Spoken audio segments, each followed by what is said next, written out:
to make this all happen. And he's got to be thinking inside his cockpit right now. Inside his helmet. Big crash!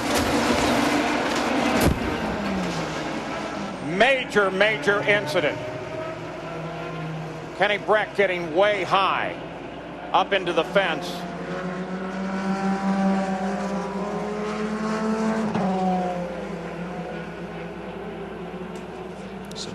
So 2 cars involved.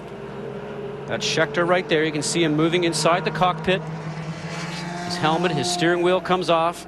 Car heavily damaged, but we have one other car right now that is very heavily damaged. Now what will the IRL do? What will the officials decide to do? The debris from Kenny Bräck's car, who got way up into the fence.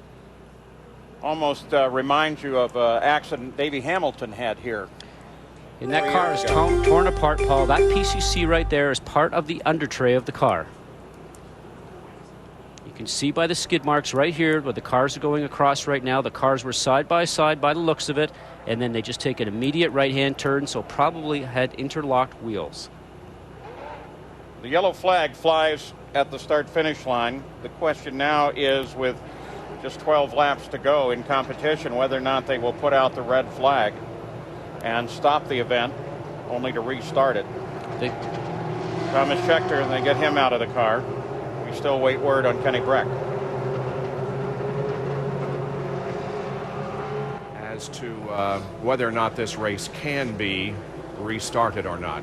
There is the scene around Kenny Bräck as the medical personnel from the Indy Racing League work over him and try to stabilize him. Here is the replay of what happened. Bräck on the high side of Thomas Scheckter down the backstretch. At the end of the backstretch, there's the contact, and Bräck's car up into the wall, virtually splitting in half. And here is the shot now from the end of the backstretch.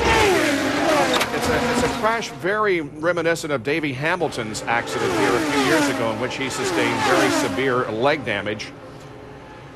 The catch fence keeping the car contained inside the racetrack, but still resulting in a lot of damage to the car. Hopefully no, at least life-threatening injuries to Kenny Bräck.